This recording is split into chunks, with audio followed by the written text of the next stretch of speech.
이름으로 주님의 은혜를 함께 나누고자 합니다.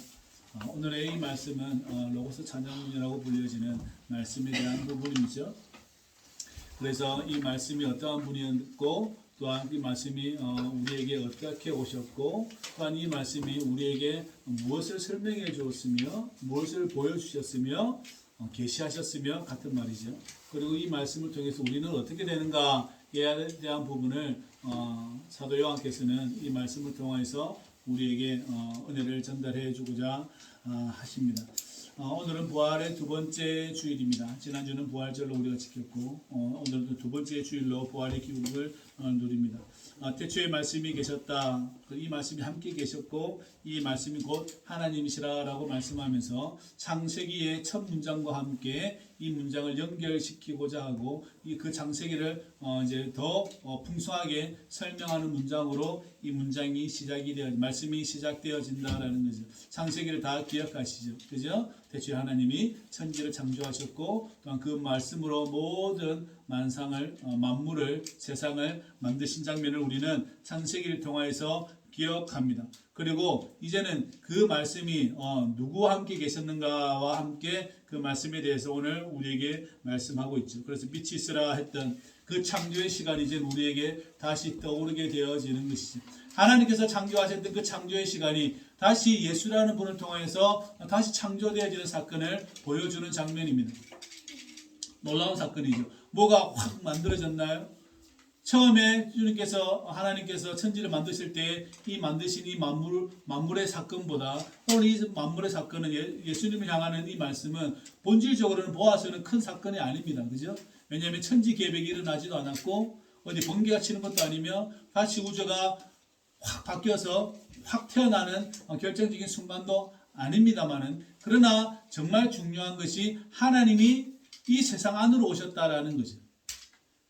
하나님께서 육신을 입으시고 말씀이 육신을 입으시고 이 땅 가운데 오셨다라는 그 창조의 사건을 이제는 다시 한번 우리에게 보여주심으로써 예전에는 천지 개벽에 아니면 하늘과 땅이 새롭게 창조되어지는 그 사건이 옛날에 창조의 사건이라면 이 사건은 하나님께서 육신이 되어셔서 말씀으로 육신이 되어셔서 우리에게 오셨다라는 겁니다.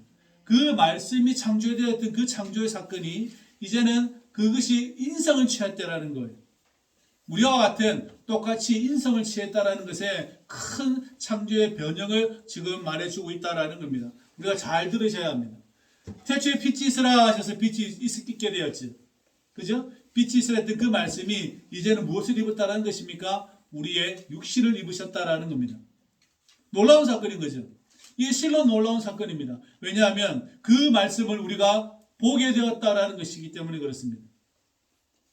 인간이 그 말씀에 가까이 갈 수도 없어서 너무나 두려운 나머지 이스라엘 백성들은 모세에게 뭐라고 이야기하죠?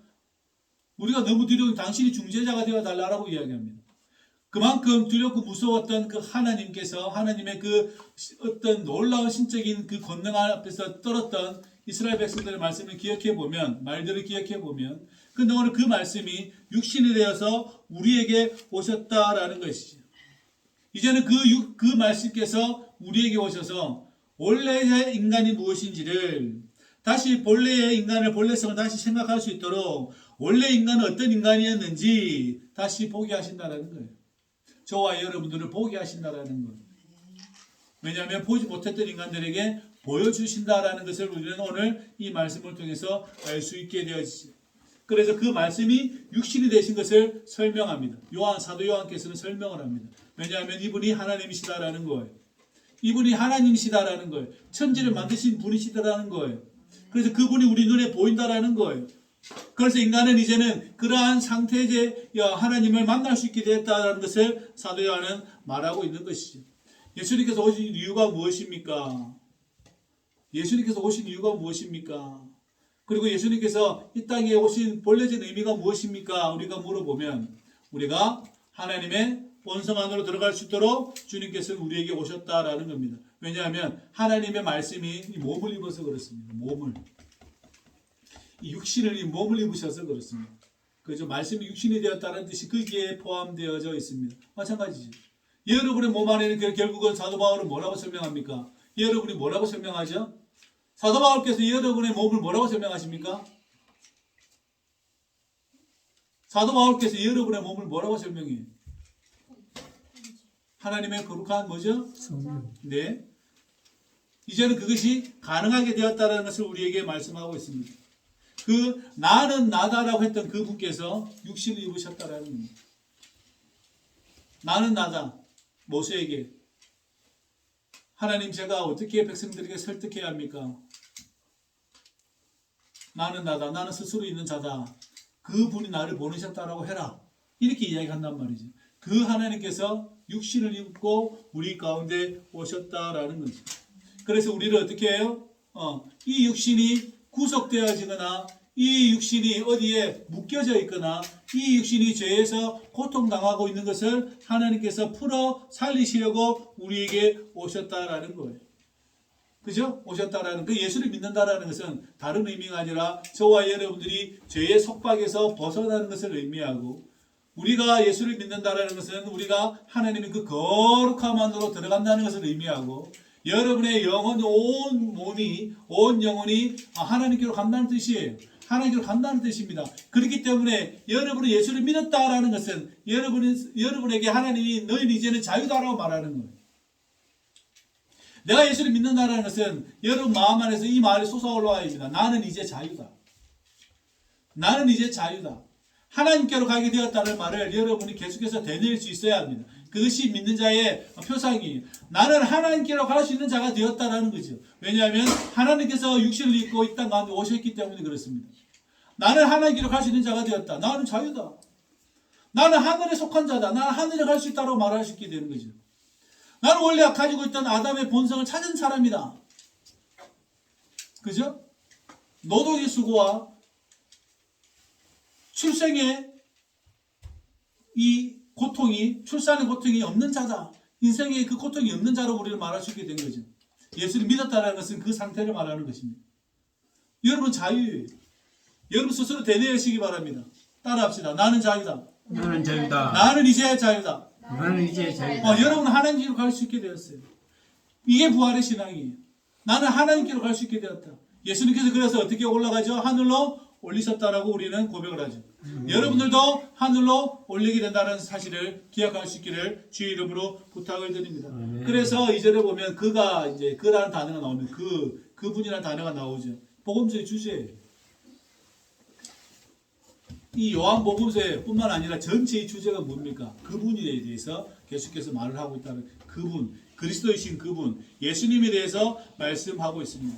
그분이 그리스도이시고 그분이 생명이시고 그분이 사망을 죽이는 분이며 그분의 발 아래에 만물이 두시고 교회는 그분 위에 서 있고 교회라는 것은 예수 그리스도라는 반석 위에 세워져 있고 교회는 그분의 머리로 인하여 우리의 몸으로서 교회는 그분의 다스림을 받고 있고 성도는 그분 아래 있고 성도는 그분과 교제하고 있으며 또한 우리는 그분으로 인하여서 우리가 살아가고 있다라고 우리는 말할 수 있게 되는 거죠. 저와 여러분들이 아주 중요한 사실이 사도 요한이 하고 싶은 말이 그분이다. 2절이 그분이다. 그가 태초에 하나님 관계에 계셨다. 그분이 우리에게 제일 중요하다라는 거예요. 그 예수님이 제일 중요하다라는 거예요. 아멘.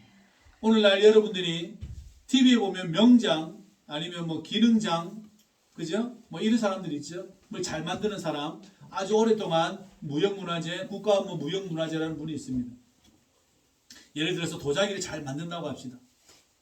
고려백자를 잘 만든다고 합시다. 그러면 그 고려백자의 제자들에게 유일한 그 사람들의 희망은 무엇입니까? 그 스승인 거죠. 그 스승이에요. 맞습니까? 그 무형문화재의 그 스승이 그 제자에게는 전부예요. 그렇잖아요. 그분의 기술과 그분의 도자기를 사랑하는 마음과 그런 모든 것들이 그분의 전부이듯이 예수를 믿는 저와 여러분들의 전부는 누구입니까? 그분이에요. 예수님이에요. 예수님이 저와 여러분들이 그 사실을 잘 알 수 있기를 주의 이름으로 부탁을 드립니다. 하나님의 본성에 하나님의 나라에 가고자 하는 모든 사람들은 이 말씀을 꼭 기억해야 합니다. 그가 제일 중요합니다. 그가 제일 중요해요. 여러분 자신에게도 그분이 제일 중요해요. 여러분 스스로에게 그분이 제일 중요하고 저에게도 중요하고 교회에도 제일 중요한 분이 누굽니까? 그분이에요. 그죠? 그분이 중요하기 때문에 그분이 허용하는 그분이 원하는 것을 행하는 것이 인생도 중요하고 교회도 중요합니다. 잘 따라가야 하는 거죠. 개인도 잘 따라가야 하고 가정도 잘 따라가야 하고 교회도 잘 따라가야 합니다. 그분이 원하는가? 그분이 원하지 않는가? 그분이 바라는 것인가? 그분이 바라지 않는 것인가? 저와 여러분들이 이 사실 잘 알 수 있기를 주의 이름으로 부탁을 드립니다.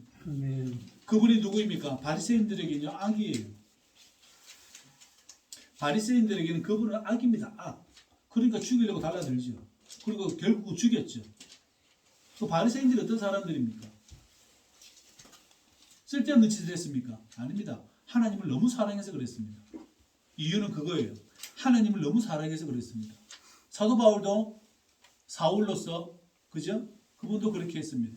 그러나 부활하신 주님을 만났기 때문에 다시 그분은 어떻게 해요? 방향을 돌려서 생명을 살리는 길로 자신의 삶을 갑니다.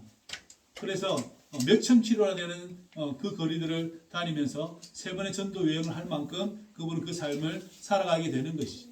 그분으로 인하여 교회가 소아시아 지역뿐만 아니라 그리스뿐만 아니라 로마는 또 다른 공동체 문제지만 여러 개 전 세계로 세계가 뻗어져 나가는 결정적인 역할을 하게 되는 것이죠. 그분이 중요해요. 그런데 바리새인에게는 그분은 악이에요. 하나님의 이 사랑을 본성을 드러내는 그 예수님에게 바리새인들은 악입니다. 그러니까 보지 못했다라고 말을 하고 있는 거죠. 어둠이 깨닫지 못했다라고 말을 하고 있다라는 것이. 그래서 신성모독인 거죠. 그분은 여전히 신성모독입니다. 개인과 교회와 가정이 그분을 신성모독처럼 여기시면 안 됩니다. 오히려 그분을 두렵고 떨림으로 섬기고 살아가야 한다는 사실을 꼭 잊지 않기를 주의 이름으로 부탁을 드립니다. 그래서 우리는 이분을 두려워해야 합니다. 그분이란 그 단어가 예수님이라는 이 단어가 우리에게도 두려움이 되어야 한다는 사실을 꼭 기억할 수 있기를 주의 이름으로 부탁을 드립니다. 그분은 우리에게 생명을 주시는 분입니다. 그분은 우리에게 빛을 비추어 주시는 분입니다. 그분은 우리의 이 온 영혼을 깨어나게 하는, 깨닫게 하는, 깨닫게 하는 분이십니다. 여러분을 깨닫게 하는 것이 무엇입니까? 내 삶을 좀 더 한 발짝 진일보할 수 있도록 도우시는 분이 누구입니까? 어디 좋은 독서에 있는 글입니까? 좋은 독서가 여러분들을 진일보하는 깨달음을 줍니까? 맞습니다. 그러나 여러분의 생명에 가까이 가게 할 수 있도록 진일보하게 하는 분은 예수 그리스도라는 사실을 잊지 않기를 주의 이름으로 부탁을 드립니다. 아멘. 오늘 찬양 가사에 보니까 플러그라는 단어가 보입니다. 전기가 흐르고 있지만 사실은 거기에 연결시키지 않으면 전기가 들어오지 않는 것처럼 수많은 전기 제품이 있지만 우리가 뭐 전선에 탁 꼽아야 전기가 들어오는 것처럼, 그죠?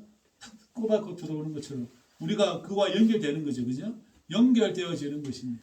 연결되어지는 그 접촉점이 있는 것이죠. 그러나 연결되지 않으면 아무 짝에 쓸데없는 것이 전기 제품입니다. 소용이 없는 제품이 무엇입니까? 다 이 전기 제품들입니다. 그러나 연결만 되어지면 각기 자신의 고유한 역할을 감당할 수 있게 되는 거죠. 다 자기가 가지고 있는 제품의 가지 특성상 자기 역할을 감당하게 되는 것이죠. 연결만 되어지면. 연결되어지는 우리 인생이 되기를 주의 이름으로 부탁을 드립니다. 우리가 하나님의 나라에 연결되어지기를, 저와 여러분들이 하나님의 본성에 연결되어지기를, 성령의 열매에 연결되어지기를, 저와 여러분들이 교회와 가정이 하나님 나라와 연결되어지기를, 생명과 연결되어지기를 주의 이름으로 축복합니다. 오직 하나님이시죠. 그래서 여러분 보십시오. 사람이 죄 가운데 떨어져서 죽음 가운데 살도록 죽음 가운데 사는 인생이었다가 다시 회복되어져서 우리가 살 수 있다라는 것, 영원한 생명을 얻을 수 있다라는 것이 무엇입니까? 이것이 우리가 말하는 재창조라는 말이잖아요. 그렇기 때문에 다시 원형을 복귀시킬 수 있는 유일한 분은 하나님이라는 사실을 우리는 말할 수밖에 없는 거예요. 어떤 한 문제로 인하여서, 어떤 한 좋은 책으로 인하여서, 어떤 종교에 의해서 나의 구부러진 찌그러진 형상이 펴질 수가 없다라는 거예요. 왜냐하면 그것을 만드신 분이 펴주지 않으면 이게 안 펴진다는 거예요. 우리 안에 하나님의 형상이 찌그러져 있었잖아요. 예수 그리스도가 아니면 우리 형상이 찌그러져서 어떻게 할 수 없었잖아요. 그런데 그것이 하나님에 의해서 펴졌다는 사실을 우리가 잘 알 수 있기를 주의 이름으로 부탁을 드립니다. 여러분이 하나님 나라를 갈 수 있다는 그것을 의미하는 것이 내가 찌그러져 있었는데 내가 허물어져 있었는데 나를 다시 그 원형으로 벗겨주신 분이 바로 하나님이시다. 그것을 우리가 그 분이 예수님이다라고 우리는 고백하게 되는 것이 저와 여러분들이 그러한 인생이 되기를 주의 이름으로 부탁을 드립니다. 그러니 나는 하늘로 갈 수 있는 자유를 누린 사람입니다. 나는 하나님 나라에 갈 수 있는 자유를 가진 사람이에요. 얼마나 놀라운 사실입니까? 무엇과 견줄 수가 있고 어떤 것과 바꿀 수가 있습니까? 바꾸시겠습니까? 아니면 여러분 어떤 걸 견줄 수 있습니까? 없습니다. 전혀 없습니다. 오직 유일하신 예수 그리스도를 믿는 믿음 안에서 우리가 사는 것이 유일한 길이고 올바른 길임을 저와 여러분들이 잘 기억하시기를 주의 이름으로 부탁을 드립니다. 그분이 세상에 왔습니다. 그러나 각 사람은 그 사람이 그분이 누구인지를 알지 못하였습니다. 영접하지 아니하였다라고 오늘 성경은 말을 하고 있습니다. 왜요? 내가 믿는 바 그 하나님이 아니기 때문에 그렇습니다. 그래서 인생은 항상 그렇게 헷갈리다가 살다가 죽는 거예요. 내가 믿는 바 하나님을 믿으려고 그러니까 하나님의 온전한 본성이 왔는데 하나님의 온전한 형상이 왔는데 나의 본성이 그를 밀어낸 거죠. 그를 밀어낸 거예요. 그를 밀어낸 거예요.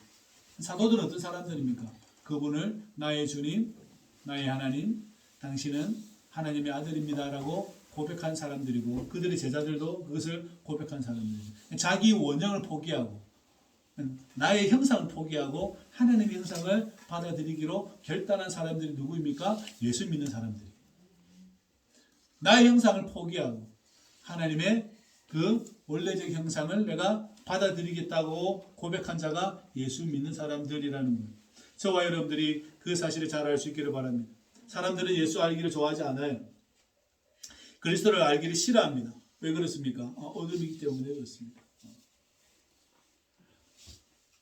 플라톤은 인간을 뭐라고 이야기하냐면 이상한 철학자가 있습니다. 아주 중요한 철학자가 있습니다. 사람은 동굴 안에 있다는 거예요. 동굴 안에. 그래서 저 동굴 뒤에서 빛이 들어오잖아요. 사람이 이렇게 서 있잖아요. 어떤 형상이 서 있잖아요. 그럼 그 그림자를 이렇게 그림자가 나타나잖아요.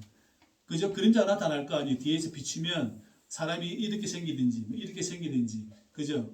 원래의 모습이 아니라 원래에서 약간 삐뚤어진 모습을 가지고 있다라는 겁니다. 인간은 그 삐뚤어진 모습을 추구하는 게 아니라 원래적 모습으로 추구해야 된다라는 거예요. 철학자식으로는 좀 꽤 괜찮은 사람이죠. 괜찮은 사람이잖아요. 원래 우리에게 비춰진 이 일그러진 모습이 아니라 원래적인 모습이 뭔지를 그것이 이제 이데아라고 이야기하는 겁니다. 그것을 이야기하는 거예요. 괜찮은 사람이잖아요.